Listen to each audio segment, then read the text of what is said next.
Greg, you're swimming in deep water right now. You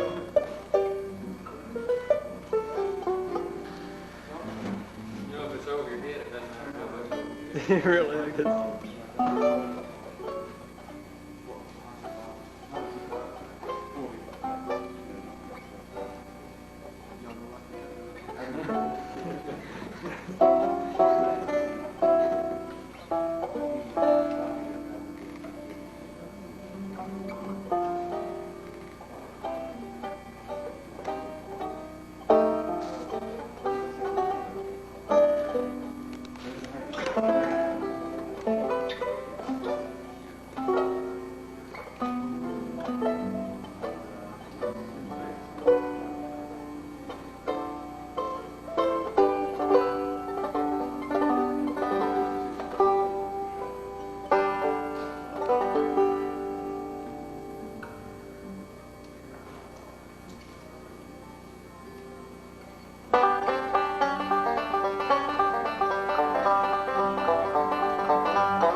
the movie that's the thing. I just saw that movie recently. That's why I was. What is the movie? It's in black and white. You know, it's a spy movie. The third movie.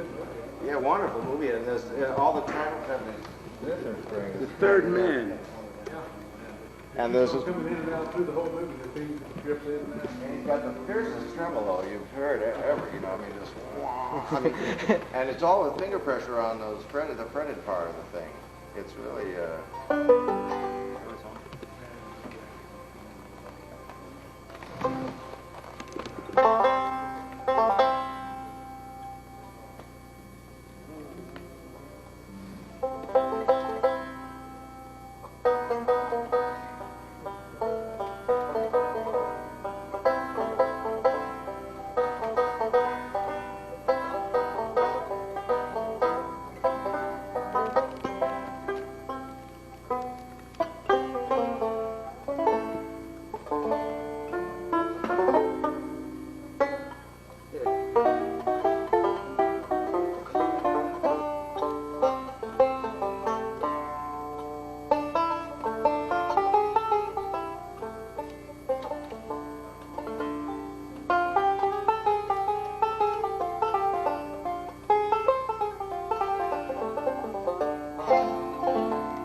That's a nice tune.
Do you still do Mr. Sandman? Remember how you did you work that arrangement of Mr. Sandman one time? Not really.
folks just dance like fools. They love Lewis.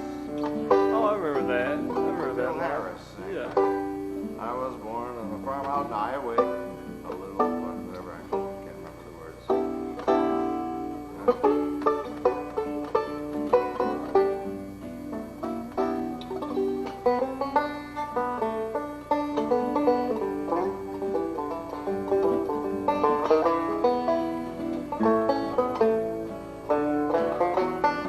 Wow. You remember, what's that, Busybody? I remember it, yeah.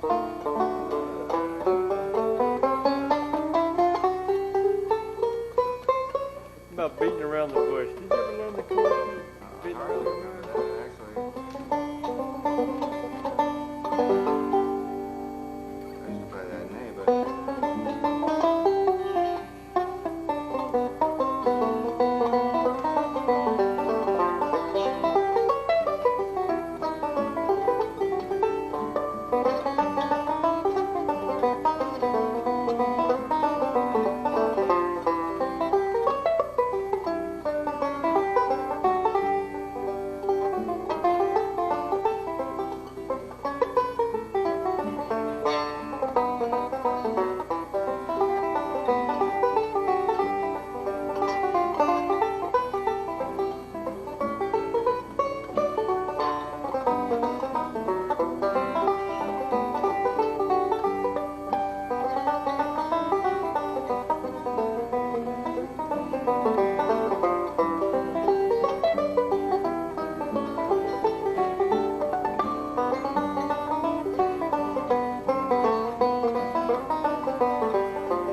Wow. That's a stretch in G, isn't it?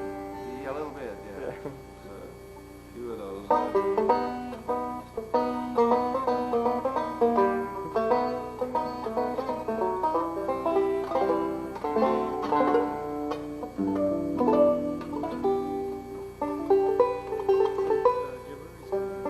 Oh, no kidding.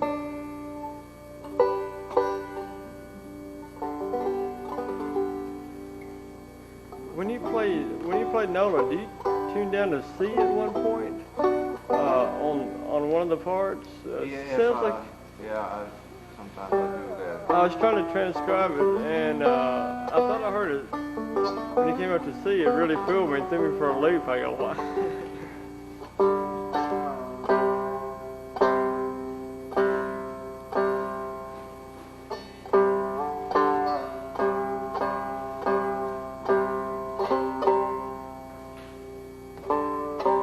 Because I thought it was in G.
that the same key that you did that Swanee in, where you did like a walking bass line thing? No,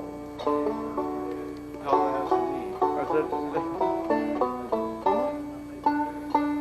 That's Bobby's original. oh, it is?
Back up.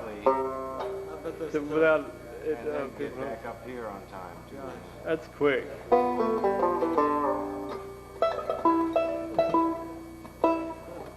That's a handful.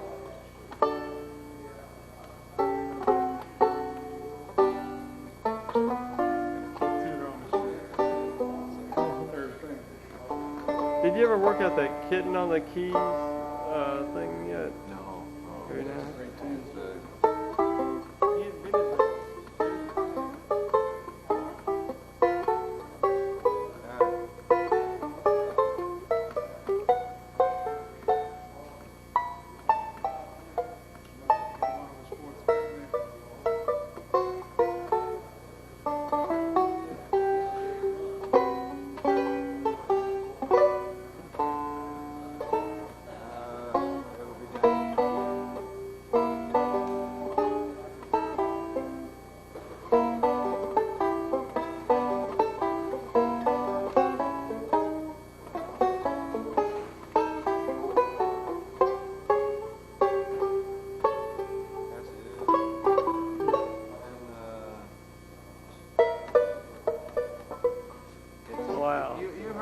Yeah, I've heard the tune. It goes a lot like that.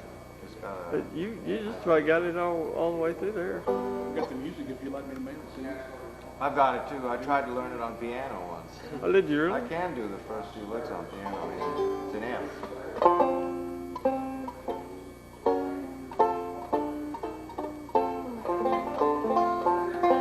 Yeah, when you were transcribing all of those things for Earl a long time ago, you did that in standard notation, didn't you? That's amazing. I don't see how you did it. Well, I didn't know, how those notes are played on the tablature yet. I knew the notes, so I just wrote them down first and figured out later how the tablature had to be. But it wasn't obvious to me. Now you can hear it and you can't tell how it goes, but I didn't have any idea then. That's amazing.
never could if I tried these days. But I had the 45 when I was 10 years old, and you know, I just worked it up from that. yeah, I just remember I memorized the whole thing. Never could do it. You leave the pattern off the plate. There's some great lines in there. Really? Better faces lifted and her cargo slightly shifted.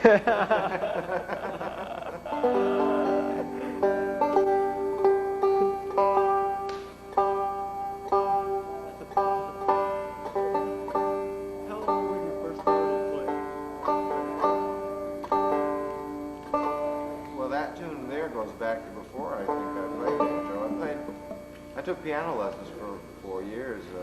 Before that, I played some ukulele. Oh, really? So I never really, you know, got away from stringed instruments. You know. But see, I took up banjo. I think I was in the 5th or 6th grade. Oh, really? So that makes about 10 or 11 bucks. Wow. Did you ever play a lot with Don Reno, just jamming and things like that years ago? I wouldn't say a whole lot, although we'd stop there on the way up, driving up from Nashville towards the northeast. We'd stop in Troutville and visit with him, and sometimes play a little. And once or twice we were guests on their morning radio show. Oh, no kidding. Roanoke.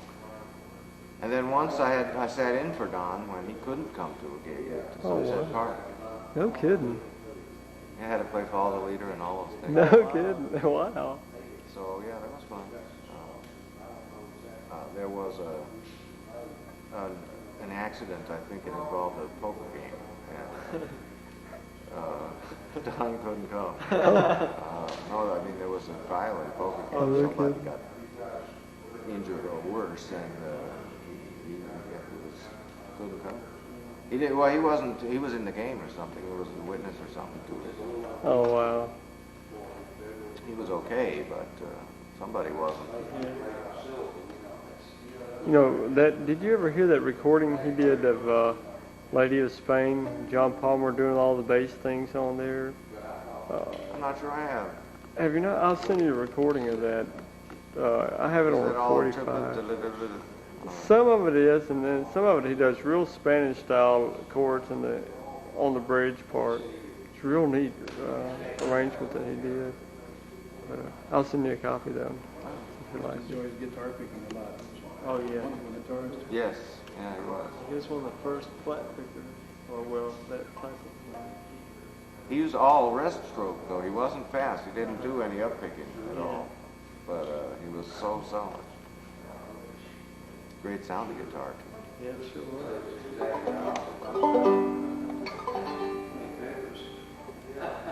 Yeah, we got a chance to see them when we first started playing Reno and Smiley a long time ago in Culver Canyon, Alabama. That's 1969, I think, when we first got to see him. Wow. But he played my banjo, and I couldn't believe he played. At the time, he played that Cumberland Gap and Way Up the Neck. I thought that was amazing and everything. I thought, real nice guy too. He used to play a lot like Scruggs when he first started playing, didn't he? And then he went off to the Army. When he came back, he said, well, I need a fresh style.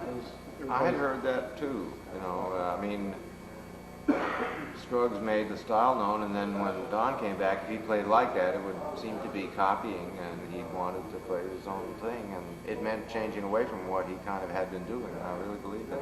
So Reno may have independently invented Scruggs style as well as Reno style. Well, in a way. I think it, you know, yeah, it came from that same area of the country they're both from, and somebody told me there was other people down there around the time Earl was getting started who played just about the same. Wow. I think he really blossomed while he was with Bill Monroe, you know, and I don't think it's a very indirect relationship. I think it's, you know, you worked with Bill and you heard how it ought to go, and so you kind of, that's the way he did it. And look, Don had already worked with Bill too. I think he'd sat in, hadn't he, before? Yeah, I think so. How did you like working with him? What was I think what was it like? it was a great experience musically. I mean, it was a hard life. There wasn't much money, and the conditions were difficult. Sitting in the car, and then having to move a piano and then play 5 minutes later, that kind of thing. I mean, But Were there a lot of festival type things even back then, like bluegrass? no, there festival? wasn't. There was hardly anything of that nature. There was park shows, but instead of 5 bands, there'd be 2, you know, or 1. And there started to be a little college audience. I mean, I guess within that summer I was with them, we went and played at Newport. Oh wow. That was big. Yeah, and that opened up a lot of audiences up there, you know, in some schools and other stuff. But most of the time it was like drive-in movies and stuff. Yeah. Wow. Oh, no kidding. We did a couple of them. Did you? We did one a long time ago like that. Play up on top of the concession stand, people in their cars with the radios, with the speakers hanging in the windows listening, you know. No kidding. Wow. We drove, in fact, we drove from Nashville up to Winchester, Virginia, and that's long before the Route 81 or 40 either. And we got there, and the guy hadn't put up the posters. Oh, no kidding. He said he thought it wasn't going to happen or something, and he was just sort of, you know, he just hadn't put them up. Nobody knew, nobody came to see it, so we just stayed and watched the movie, and then go back to Nashville. The longest I'd ever driven to see a movie. Really? I've heard that working for Monroe, when you work for him, and if he asked you to stack hay on the back of his wagon, that sometimes he asked his band to help out with the odd jobs. Well, a lot of people have said that, but I can't, you know, attest to that. I think earlier, you know, I mean, when he was, his eyes are better and he liked to play ball, he loved to play catch with the people in the band. And I've heard a lot of people say they work on the farm for him as well, but I never, he never asked me to do anything like that. I mean, drive the bus for sure, and carry songbooks and sell them and that kind of thing, but all band-related or music-related things. Did you ever have a stint with Jim and Jesse at any time or anything? No, although they played at Bean Blossom once, and I got up and sat in on a few tunes and played double banjo with Alan. No kidding, wow. I used to go and see them all the time anyway. That's amazing. Yeah, Alan, I was one of Alan's biggest fans. I mean, that rhythmic thing. Yeah, I like his style. Oh, really? He was amazing back then. All Yeah. those recordings. I wonder how he came up with all of that, you know, the style that he did, and Bobby Thompson and all those things that all those guys did too. Well, I don't know. I don't know who their predecessors were or anything like that. Well, Alan's father played, and played more straight-ahead Reno style. I understand it.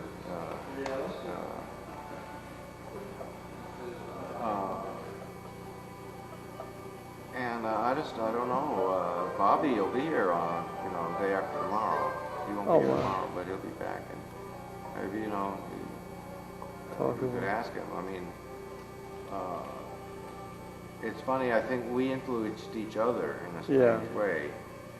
Because I remember Dixie Hoedown and Banjo Legend and a few of those other early ones from. And then, you know, it so happens that he wasn't playing in a band when I was with Monroe. He was, he wasn't in Nashville. He was in the National Guard, and so he was at home that time. I couldn't swear to it, but you know, it seemed to me, you know, he was probably listening to the Grand Ole Opry. Yeah. No doubt he had to be influenced by what you were doing too. But we influenced each other, you know. Yeah. It's funny because, I mean, it's, he took, you know, I mean, we went off in separate directions in a way. I mean, he went into a bluesier, kinetic approach when I stayed more in the major sounds. Yeah, it was the same kind of thing. It just, but I don't know. I don't think he played. Did he play, what fiddle tunes did he play, or did he do? He did. Let's see. He did Dixie Hoedown. Gosh, I had to send you the tape. And I think he did something like, well, Little Rock Getaway was on there, and a few more tunes. Guitar too? He played a guitar tune, Walking? Winter Walking, I think, on the tape, and something else. But it's a good tape. You and he jammed on some real neat harmony things on Dixie Hoedown and some other tunes like that. I was really happy about it. Hub Nietzsche sent me the tape, and Well, you know, that's funny because that was the first time I'd met him, and it was Steve Arkin that knew us both independently, and decided we ought to get together. So he fixed up this meeting, and we drove down from Massachusetts. it was a down long to drive North to Carolina. South Carolina. And we dropped in to see someone. We heard there was a bunch of banjos for sale, and so we had to check that out.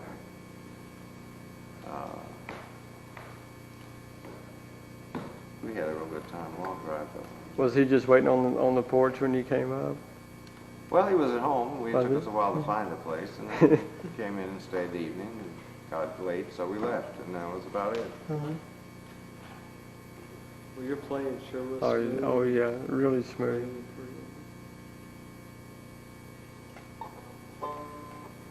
Bill, can I induce you to show me one tiny little lick? Sure, what would that be? It's the reverse roll, the first part of shucking the corn. Not really, I don't think. In the seventh sound? Yeah. Well, I'm not sure of the exact roll that he uses. I think in many cases like that, he's sort of winging it, and it wouldn't be the same way twice. I'd almost have to look at the book to get...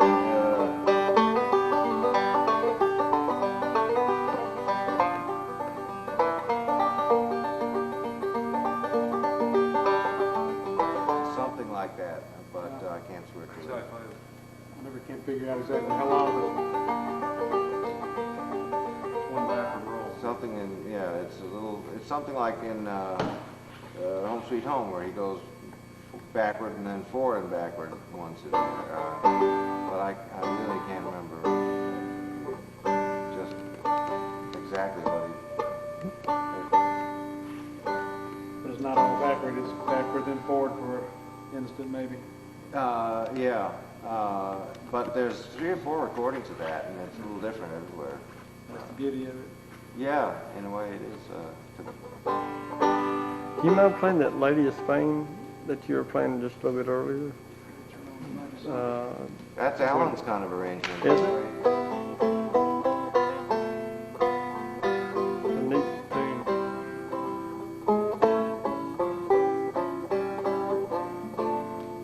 That was a D minor. And then D7th.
Doesn't Alan do it,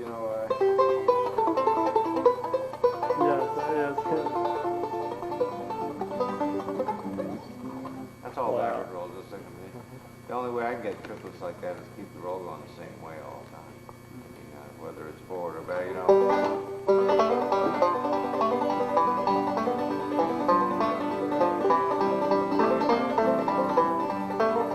kind of leave with your thumb on that. But the other one,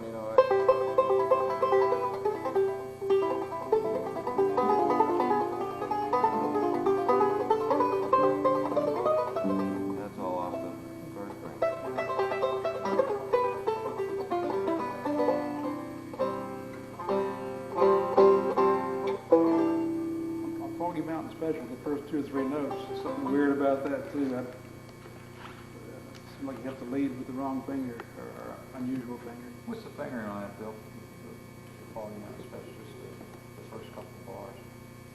Are you sure? I'm not sure, no. I mean, whether it's